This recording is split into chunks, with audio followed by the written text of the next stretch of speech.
यहाँ जाबे अपन ससुराल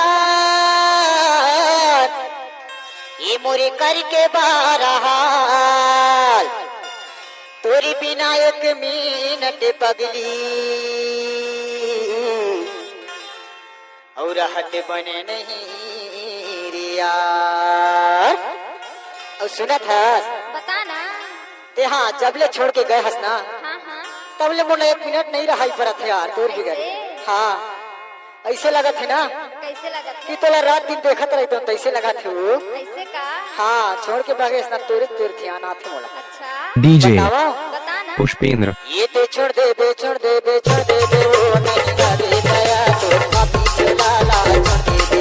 नहीं लगे गया तो पापी चलाला छोड़ दे बे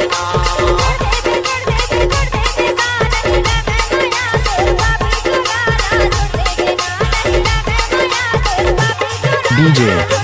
पुष्पेंद्र छोड़ दे बे छोड़ दे बे छोड़ दे बे वो नहीं लगे गया तो पापी चलाला छोड़ दे बे नहीं लगे गया तो पापी मायाला छोड़ दे बे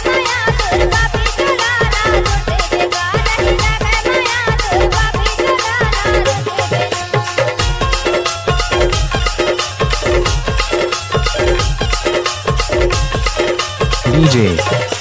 पुष्पेंद्र